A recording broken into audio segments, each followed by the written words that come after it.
the humanity or the lack thereof,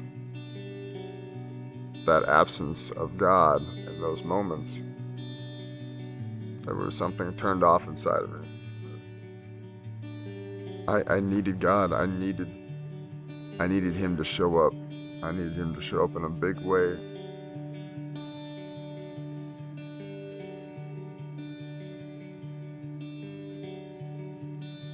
My father was an alcoholic. He was very stern, but very loving, gentle. He was not a man to be trifled with. He just had that presence about him. And my mom transitioned from being a homicide detective to a real estate agent. My dad ended up getting a job on the North Slope in Alaska, so he would work 2 weeks on, 2 weeks off, and that started to put a real strain on the family unit. Started off with my mom spending countless hours at the bar, saying that she was meeting clients, but working until 2 o'clock in the morning, sometimes not coming home at all. 11 years old, of course, whatever my mom says, that's what it is. So I'd spend 2 to 3 days alone. That's where, at that time, that's when I started to suffer, because I felt completely abandoned, and to where I was just alone all the time. I had to find other ways to keep me occupied, of ways to just try to pass the time. Marijuana, stealing my parents' alcohol, pornography. With the alcohol, it just kind of stemmed to all these other ways and other things to, I guess, fill a void that wasn't being filled by my parents, and enjoy myself in some way. And it turned into addictions. It turned into a way of life.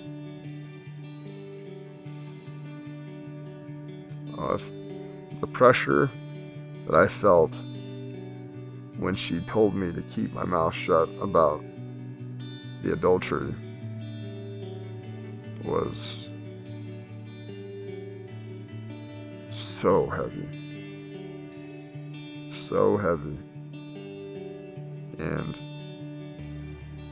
at the time, I wanted my family to be together more than anything. So I was willing to shoulder that weight, even if I wasn't supposed to. I wanted to be happy.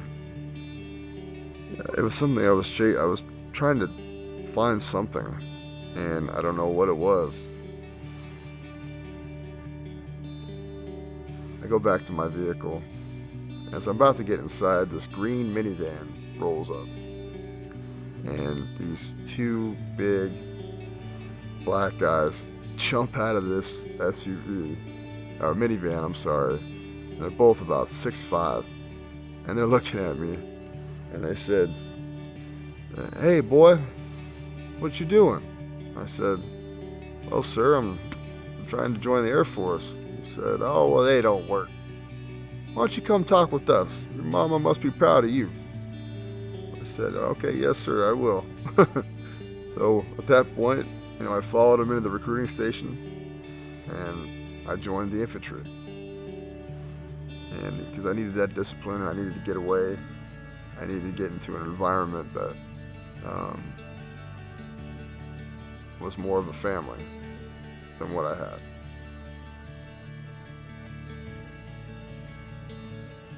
So, got to boot camp after in processing, and then shaving my head, getting all my gear and everything ready. Finally make it back up to the barracks. I take a moment to find some alone time, and I dropped to my knees and I prayed. I said, "Lord, please find me a woman who's godly. a godly, loving woman.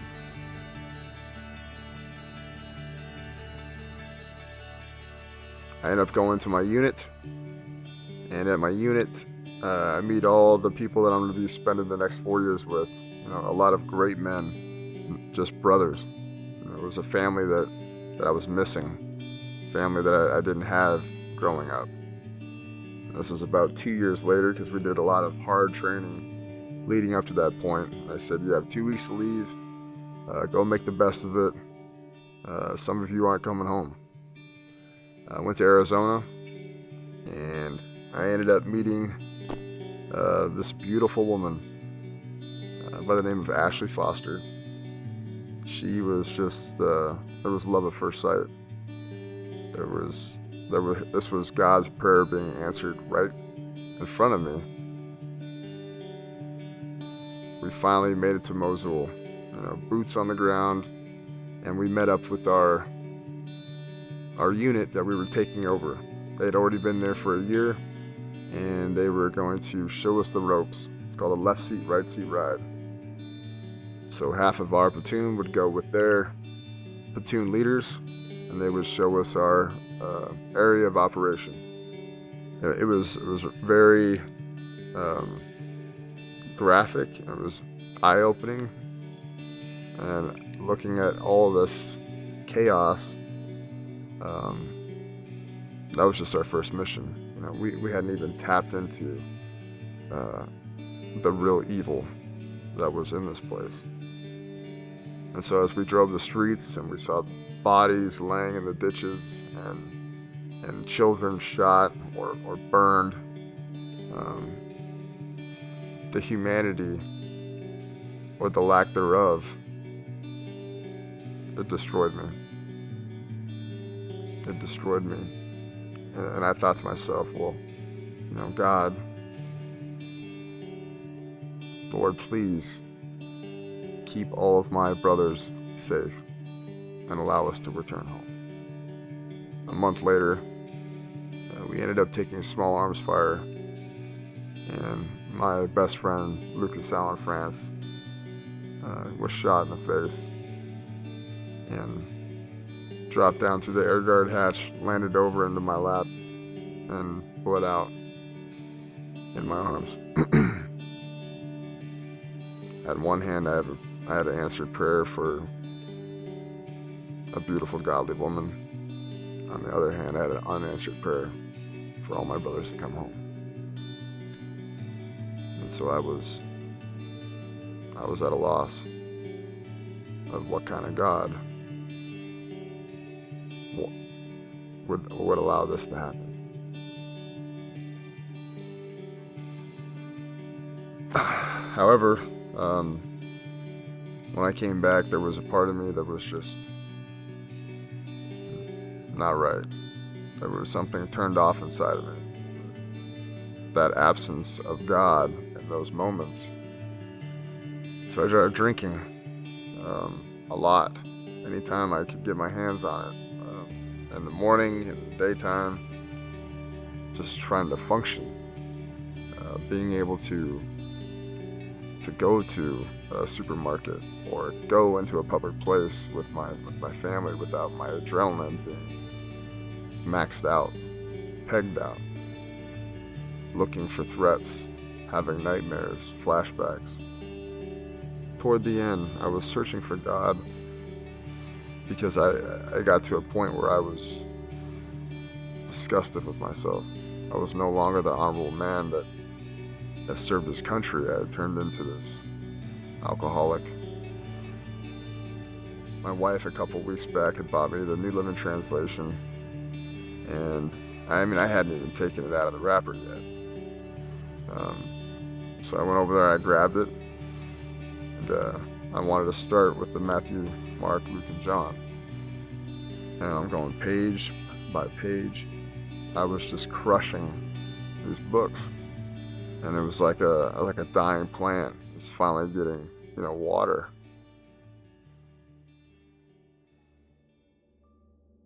So I was hearing talking outside of our house.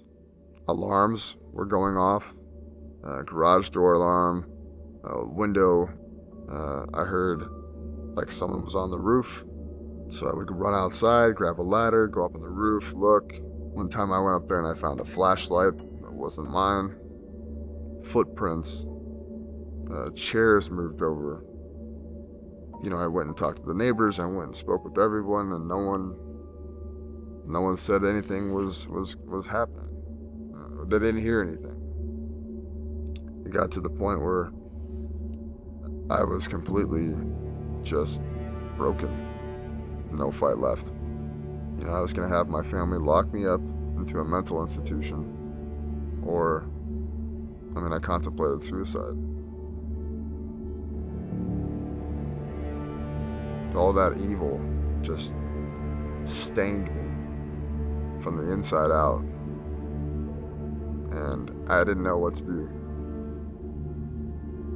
I was in so much opposition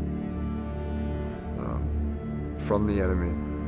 I needed God. I needed him to show up. I needed him to show up in a big way. That was the only thing that was gonna break me out of this. And my wife said, "You're coming to church."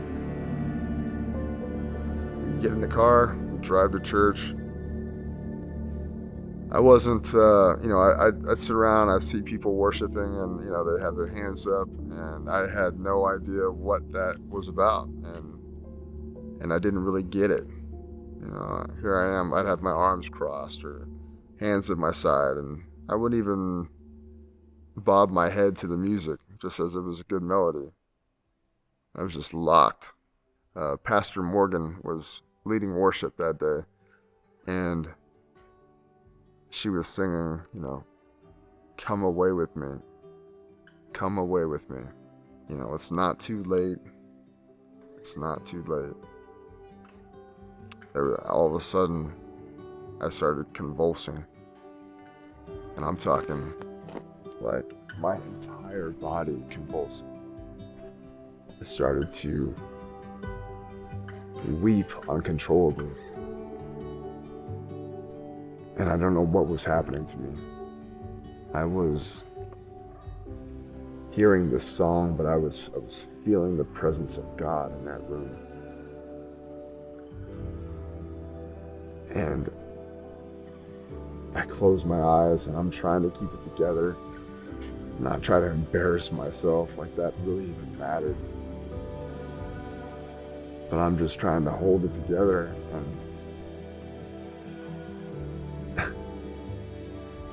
there's another part of the lyric that says, "Open up your heart and let me in." And when I heard that, I saw him at the front of the room. There was no one else it could have been. It was Jesus. And I saw him, and he looked right at me. And the song is playing, and the beats and the drums are hitting. And I'm just crumbling. I'm crumbling out of fear, excitement, love. So many emotions are just, it's like, there he is. He's here. He's here. And he walked down that aisle right over there. And I'm trying to hold it together, and I'm weeping, and I'm sobbing, and my body just, it's convulsing, and I can't stop it. And I'm trying to keep my eyes open because he's just getting closer, and he's getting closer, and I'm about to collapse. And I held my hands out to my sides, and I'm about to fall to my knees. And he's in my peripheral. And he grabs me like this, chest and back, and lifts me up. And I felt weightless. I felt like He just saved my life. And he did. He saved my life from death, from my sin, from all that horrible, everything that was evil and harsh and just wrong. Before that, he showed up. He came to see me. And he knew that that was the only way that I was going to be able to receive him. And I did. And it was the best day of my life.